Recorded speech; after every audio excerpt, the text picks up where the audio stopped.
Okay, all right. Listen, I come out of the black church tradition, which is a call and response tradition. So when I say something, I really appreciate it if you say something back. All right, good afternoon. Thank you. It's a little scary, people looking at you and no one saying anything. My name is Michael Sorrell. I'm the president at Quinn College in Dallas, Texas, and I am thrilled to be here. I have not been in Salt Lake City in over a decade. In a former life, I used to represent Darren Williams, who was the point guard of the Utah Jazz. And people always talk about pathways to presidency. For me, it was failing to buy an NBA franchise. So I failed my way into the presidency. So I just want to throw that out there in case you are inclined to think I actually know what I'm talking about. All right? We are going to spend the few moments that we have together today answering a question. Everyone is here because they're concerned about the state of education in America. They're concerned about the state of either K-12 or higher ed. If you're in this room, it means you have a concern about higher ed. And everyone's concerned, say, oh, we're in a crisis, things are bad. Everyone thinks they have a reason or an explanation or an understanding. I just want to throw a question out there, much like they did when I was in law school, and I'd like to have us talk about it for a little bit. And the question is this: what if we're wrong? Right? What if we're wrong? What if our approach, what if our angle on addressing the issues in higher education are misguided and misplaced? What if we're looking to solve the problem in the wrong place? So we're going to keep that in mind as we go forward. Now, the architect, Buckminster Fuller, told us to change something, build a new model that makes the existing model obsolete, which in effect means you've got to blow some stuff up, all right? That you can't do business as usual, you can't fiddle around the edges, you've got to go for it lock, stock, and barrel. And that's what I think this is going to take. So, surprise, surprise, higher education is in a crisis. There is literally a cottage industry of literature dedicated to this whole idea that higher ed is in a crisis.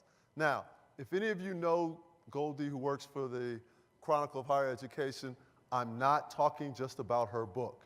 It was just the easiest one for me to find, and it was a cool cover. So this isn't personal to her, because I like her. I don't want her writing bad stories about me, all right? But everyone thinks that there's a crisis, and this crisis comes from lots of places. One of the places is debt. We all know that we have over $1 trillion in debt, in student loan debt. And this has got everyone freaked out, as well it should, because the average student loan debt is $37,000 a person, which is staggering for an undergraduate education. So much of the crisis is defined as an economic crisis. But then we've got another crisis, and that's our students don't feel safe on our campuses. They don't feel good about being in higher ed, and they don't feel encouraged about what the prospects for their futures look like. They are now under the impression that the only people they can learn from are people who believe what they believe, that the only people who can teach them are people who look like them, who share their ethnic backgrounds or their religious backgrounds. And the problem is because they've had too many bad experiences with people who aren't, so they look for comfort in the places that are most familiar to them. This all adds to the crisis that we're seeing in higher education. But to understand the crisis, we have to first start with the origin of higher education. And as you can see, the 4 schools up here are 4 of the oldest institutions in America. Higher education started with Harvard in 1636, and Yale and William and Mary followed. Now, if you are a higher ed historical scholar, you know by now Penn is not the 4th oldest institution in higher ed, but Penn is my alma mater, all right? So I had to show some alma mater love. They're one of the oldest, okay? But let's talk about what higher education looked like back then. It looked awfully male, it looked awfully white, and it looked awfully rich. Higher education in this country followed the English model, but it was designed for the landed gentry's son and the clergy. People wanted to make sure they had learned clergy, so each of the original 9 were really founded by a denomination. And if you looked at the pictures, in fact, here's a picture. This is what school looked like. That was then. That was at the colonial period. If you look, and it's a little sketchy because they didn't have great quality pictures from the 1600s, so we had some limitations, but it was male and it was white, and that's who went to school. That's who was there. This is who higher education was designed to educate. The wealthy sons who were there to perpetuate their family's wealth and to make sure that there were ministers that were prepared to deliver souls to salvation. That's what higher ed was designed to do. But a funny thing happened to the model. It began to change because of a couple of things. First off, at the end of the Civil War, 4 million slaves were freed. And the rules of the Civil War, the laws were such that they weren't allowed to read, they weren't allowed to write, they weren't allowed to have any learning. So you had 4 million illiterate people just all of a sudden freed. And there was no plan for what to do with them. So you had to create an educational system to accommodate them. The second piece of this was the Land Grant Act, which also began shortly after the conclusion of the Civil War, because you had lots of men who had been fighting in the wars and had nowhere to go. The agrarian economy had been destroyed, and you needed some place to re-educate that base. So we created land-grant institutions for the white population and for the former slaves, the HBCUs. But then the second major shift occurred because of the GI Bill at the end of World War II. You had a group of men who came back from fighting, and the country wanted to do something for them to say thank you and provide them a pathway forward. So the two greatest shifts that began the demographic shift in higher education came about because of the conclusion of two wars, the Civil War and World War II. So the look of the students began to change. It began to go from the slide that we saw before to what it looks like now. This is the face of higher education now. It's men, it's women, it's my pretty wife up there as well.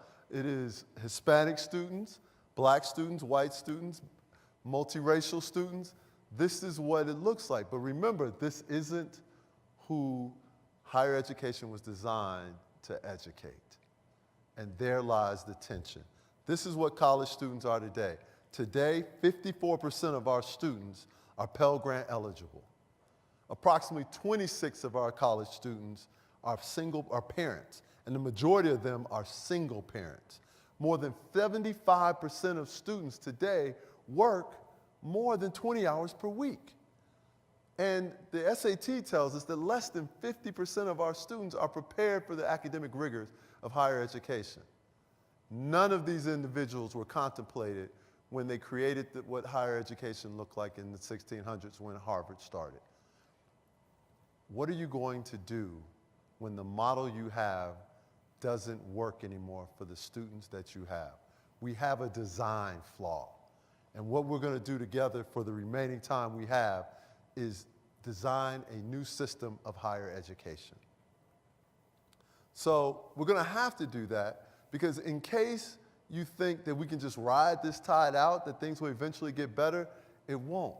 Because for the first time in our country's history, the majority of students in public K-12 education are on free and reduced lunches, which is the K-12 version of the Pell Grant.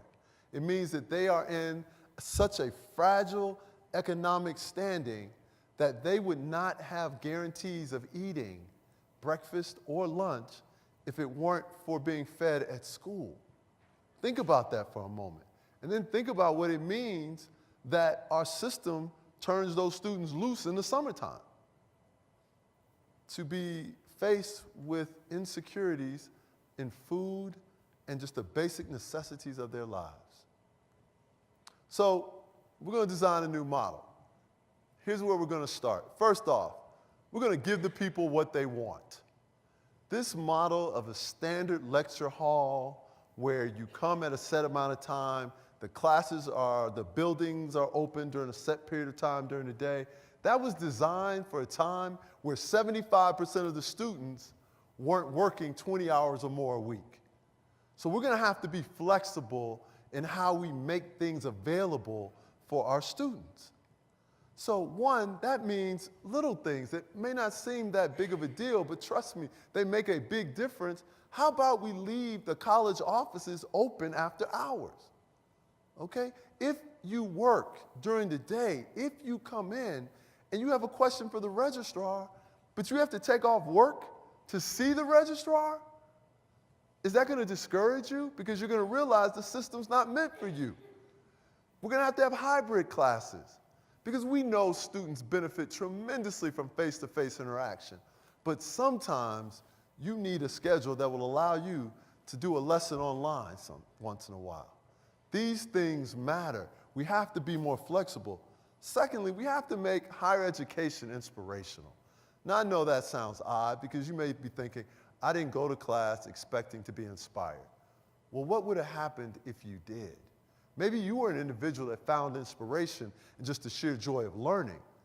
But what if you're someone that doesn't see themselves in the class textbooks or in the lesson plans?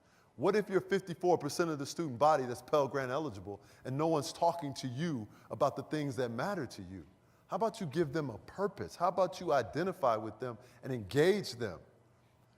Leadership matters, but we must embrace experiential learning as well. We must give students an opportunity to learn by the things that are familiar to them. Listen, if you have a student body that has a significant number of students that are taking developmental courses, are you going to spend all your time talking about what they don't know, or are you going to inspire them by starting with the things they can do well and start from positions of strength instead of positions of weakness? We have to be more entrepreneurial. We have to think and act entrepreneurial. Now, look, if you are from the Boston area or you're an entrepreneur, you know I took that from Babson College, okay? They believe in entrepreneurial thought and entrepreneurial action. I'm not saying everyone becomes an entrepreneur. I'm saying that you are the entrepreneur of your life. You must be equipped to deal with things that come up in a very different way than we have been before. Now, those 3 points, make higher education inspirational, embrace experiential learning, think and act entrepreneurially, are incredibly important, but so is this last one. Leadership matters, all right? We have gotten to the place in education where we don't reward leadership. We vilify it, right? We tell people, well, we believe in shared governance, and that means that you're beholden to the faculty. Listen, I love faculties. I've been well served by faculties. I respect faculties. But the reality of it is, if we're going to talk about shared governance, then why don't we include students and their families? Because they're the bill-paying people engaged in this process. Maybe it's time to include them in the discussion. Maybe it's time to include them in the decision-making process. These things are important, but you have to have leaders that are willing to go beyond what is considered safe. And then you can't vilify them and fire them the minute that what they come up with doesn't work right away. I am the beneficiary of a board of trustees that let us work it out. Right? I have been a college president now for 10 years. And the first 5 years were not easy. The first 2 years, we lost 400 students. We were down to 150 students. It would have been easy to jettison me at that point, but they trusted the process. We have to understand how important it is to give leaders the ability to lead, which leads us to a case study, my beloved Quinn College. Now, I think the 2 most innovative institutions of higher education in America right now are Arizona State University and Quinn College. We come at it from very different perspectives. Arizona State is an enormous state school. We are a small, private institution that is faith-based in an urban area. I'm the president of Quinn, so I know them a little better, so I use them for the case study. All right, no offense to Michael Sorrell, I think he's amazing. I just had more inside information from Quinn than I did Arizona State. So here's our student profile. Our incoming students have an average ACT score of 17, an average grade point average around 2.7, 2.8. Our students are urban students. They come from the urban core of this country, where the ACT scores don't always reflect the student's capacity to learn, right? They don't have access to the same opportunities for preparation. Now, I'm also a board member of the College Board, and I'm thrilled with the work we're doing in terms with Khan Academy and making test prep available to everyone. But everyone still doesn't have access to it. And this is important. So our students are academically okay, and that's all. Economically, though, they're less than okay.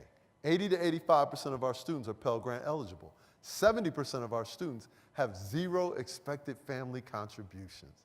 That means if anything goes wrong, there is no margin. And that is a frightening place to be. But it's a place you have to acknowledge if you want to educate this student body. We have a small endowment, but we are strong financially. 7 of the 9 years so far, we have had 6 or 7 figure surpluses. The last 2 years, our financial strength rating with the Department of Education has been an average of a 2.8. The high score is a 3.0. So we stand to show you, you don't have to have a $1 billion endowment to do $1 billion things, right? You have to have a will, you have to be creative, and you have to be responsible. The community surrounding our school suffers economically, okay? 49% of the people make less than $30,000 a year. And those are the ones who are working because everyone else isn't, all right? 95, 96% of the community are minorities, all right? We didn't have a grocery store. When we went out to try and help the community get a grocery store, one of the grocers said the people in your neighborhood don't look like our customers. So poor black and brown people don't look like your customers. Nice. Thank you, all right? Our path has been to focus on values, right? And to address the issues that our students and their communities face. So when we got rid of our football team because they lost every game and they were really expensive, we turned the football field into an organic farm, okay? And we used that to grow food to feed the community because we were in a food desert. We used it to engage our students in experiential learning, to teach them that there are things you can do no matter where you are. If you have one string, play the symphony that one string will allow you to play. Don't lament the strings you don't have. Play the game with the hands you're dealt until you can get a better hand. That's part of being inspirational. So we created something we call the new urban college model because we understood our students were academically underprepared, that they were economically in bad shape, and we had to prepare them to compete in a highly competitive world. And this is what that looks like. So we're the first federally recognized urban work college. Now you may be familiar with work colleges. They are institutions where the students are required to work in addition to going to class. So our students work between 10 and 20 hours per week, and then they also go to class. They have a work transcript and an academic transcript, right? This gives us a competitive advantage. It gives our students a competitive advantage. The students receive, if you work on campus, you get a $1,000 stipend, cash stipend. If you work off campus, you get a $2,000 cash stipend, right? This allows them to have spending money as well because we have to understand the financial realities of their life. You don't judge people. You support them, you hold them, you nurture them, and you guide them through. This is what our new institutions have to do. We have to acknowledge the realities of their lives without judging them for the realities of their lives. So we don't use textbooks, right? Not because we don't like them. There's real value in textbooks, but what are you going to do? Are you going to create a tiered system, a class system in your courses? Because some of our students couldn't afford textbooks. They were taking that extra money and using it to help their families meet their monthly responses. Because that's what happens when you have 80 to 85% Pell Grant students and 70% of them are getting zero expected family contributions. Life is tough and you've got to help them through. So instead of continuously saying, well, you don't have your book, get out of class or we're going to give you an F, we say, you know what, we're getting rid of your books. Now we're going to use only open source materials. And we challenged our professors to create curriculum that the students could learn from without having to worry about whether or not they could afford their books. And it's been wonderful. So this is what the economics of our institution looks like. We used to cost $23,875. Now, that's not a lot of money at a private institution, all right? Quite frankly, we know that. We were in the bottom half of the cost of private institutions. But if your students don't have it, they don't have it, okay? I know my students. I teach an entry-level course in our Summer Bridge program. I know who they are, I know whose they are, I know where they're from. For many of them, I've gone to their high schools and helped recruit them. I've walked the streets that they walk.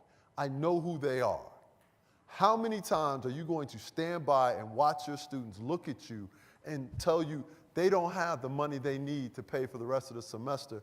And then you've got to run a business, so you have to make a choice of either excusing them from the institution or running a sound business. We don't have to be that way. So we cut tuition and fees by $10,000, right? And before we did that, this goes back to my earlier point about giving the students a voice and shared governance that includes the students and their families. We said to them, we think we can make your economic situation better, but to do so, we're going to have to implement a radically different model. You're going to need to work. Some of you are going to work on campus and do functions at the institution. Some of you are going to work off campus in jobs that are more closely related to your career interests. But all of you are going to have to make do without some of the niceties that you will see at other places. We don't have a climbing wall at Quinn College, but our students don't have $40,000 of debt either, right? And those things make a difference. So the cost for a full year is $14,495. That's it. That's room, board, tuition fees. My favorite is when students hear it and they're sort of sheepish and they raise their hand and they say, what about for out-of-state students? It's like, this is a one-price-fits-all deal, right?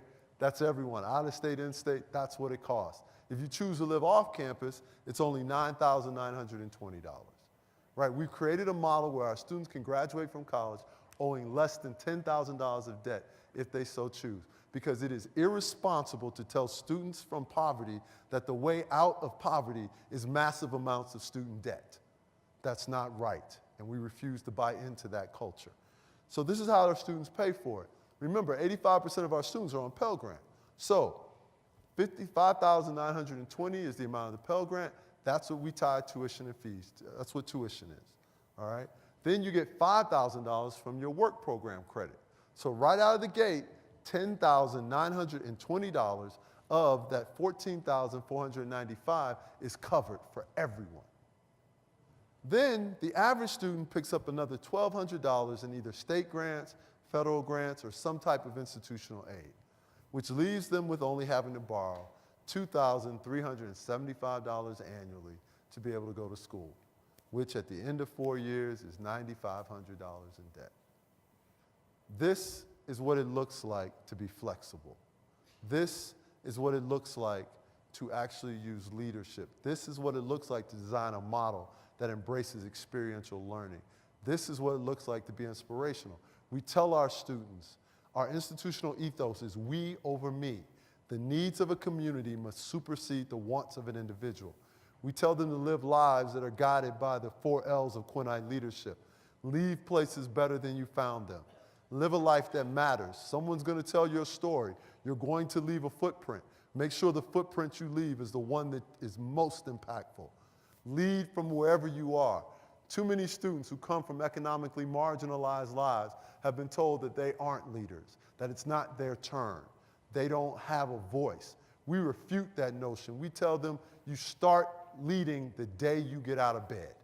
The moment you get out of bed, start leading. Because if you aren't practicing leadership then, how are you ever going to lead when you get to places where you are expected? There's no greater sin than not being able to answer the clarion's call when it's your turn. Last value that we tell them is love something greater than yourself. Find a cause that you are willing to dedicate your life to and immerse yourself into that. These are things that have inspired our students to look past their present circumstances into what their future circumstances will be. There is no notion more powerful than next, right? And for our students, their next must always be greater than their now. And we believe that. We adhere to that, right? And then we tell them to lead lives of character. Choose the harder right over the easier wrong without apparent regard to self-interest. Don't be selfish. Leaders cannot be selfish. Now, these are the results. We had Bill Clinton on campus last spring. He said, people asked him, why are you at Paul Quinn? He said, because Paul Quinn works the way we think America should work. Listen, I don't care where you hear me speak, you will always see that quote, okay? That is going to be there, so just get used to it. If you come see me, you're getting the Clinton quote, all right? The New York Times wrote a story about us and said that we're an emerging national and community leader. And Freeman Harbosky, who I personally think is the greatest president in higher education today, said that we took a small college and turned it into a big idea. That's what we're doing. That's our case study. But your case study could be different. You just need to follow those basic principles. Be flexible, right? Be inspirational. Lead. Be entrepreneurial. And for God's sake, don't be afraid to show your students that they actually matter, right?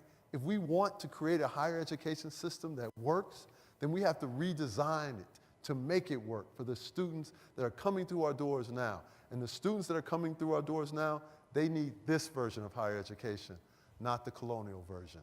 Thank you for the honor of your time and attention, and I wish you the best making disruption and change.